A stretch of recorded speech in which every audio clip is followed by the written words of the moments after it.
हवा महल, तिजारा और पोखरण में बड़ा मतदान, हिंदुत्व का भाजपा ने खेला कार्ड। इसके पीछे क्या है सियासी संकेत, क्या कुछ रहेगा परिणाम? राजस्थान में हुए विधानसभा चुनाव 2023 में इस बार कई सीटें ऐसी है जहां सबकी नजर टिकी है। जिन सीटों पर भाजपा ने हिंदुत्व का कार्ड खेला, जिनमें तिजारा, पोखरण और हवा महल सीट शामिल है। सबसे पहले हवा महल सीट की बात कर लेते हैं। दरअसल में हवा महल सीट की हवा क्या है? जयपुर की हवा महल सीट चर्चा में है क्योंकि यहाँ से भाजपा ने हाथोस धाम के महंत बाल मुकुंद आचार्य को मैदान में उतारा है। इस विधानसभा सीट से कैबिनेट मंत्री महेश जोशी को कांग्रेस ने टिकट नहीं दिया। कांग्रेस ने शहर के अध्यक्ष आर तिवारी को मैदान में उतारा। यहाँ पर इस बार 76.30% मतदान हुआ है।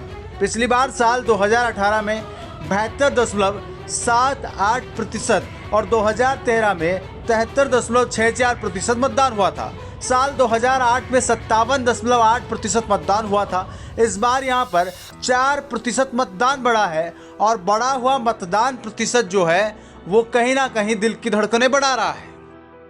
इसके अलावा अगर पोखरण की सीट की बात करें, तिजारा सीट की बात करें, तो तिजारा में जो है इस बार 86.11% मतदान हुआ है। यहाँ से भाजपा ने अलवर के सांसद बाबा बालकनाथ को मैदान में उतारा था, जबकि साल 2018 में इस सीट पर 81.98%, 2013 में 85.86% और 2008 में 71.8% मतदान हुआ था। साल 2018 में बसपा के संदीप यादव को यहां से जीत मिली थी, भाजपा तीसरे नंबर पर थी। वहीं 2013 में भाजपा के मामन सिंह यादव को बड़ी जीत मिली थी, कांग्रेस तीसरे स्थान पर और बसपा दूसरे नंबर पर थी। कांग्रेस ने इस बार इमरान खान को अपना प्रत्याशी बनाया है। अलवर की 11 विधानसभा सीटों में सबसे ज्यादा मतदान तिजारा में हुआ है और इसीलिए इस सीट पर पहले बाबा बालकनाथ के चुनाव लड़ने से चर्चा थी और अब पूरे अलवर जिले में सबसे ज्यादा वोटिंग परसेंट होने से भी सबका ध्यान तिजारा सीट पर टिका है। सबसे आखिर में बात कर लेते हैं पोखरण की सीट की।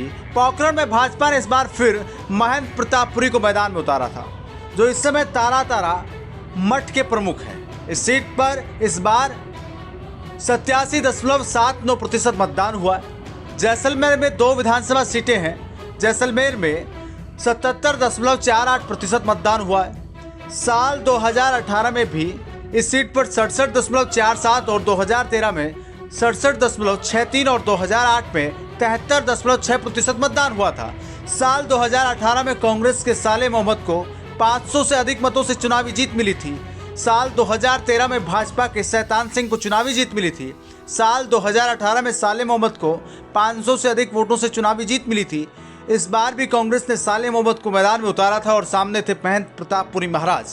तो पिछला चुनाव बेहद कम अंतर से साले मोहम्मद जीते थे और ऐसे में बढ़ा हुआ वोट प्रतिशत कहीं ना कहीं चिंता का सबब है। तो कुल मिलाकर भाजपा ने इस चुनाव में जो हिंदुत्व का कार्ड खेला है उसका साफ तौर पर असर दिखा है, क्योंकि मतदान प्रतिशत में जो वृद्धि दिखी है तीनों सीटों पर, खास तौर पर जहां जहां बाबा और प्रमुख लोग लड़ रहे थे। तो ऐसे में चुनाव परिणाम किस तरीके से आएंगे, इस और सियासी संकेत के तौर पर इसे देखा और समझा जा रहा है। हालांकि 3 दिसंबर के नतीजों से पहले कई तरीके के सियासी मायने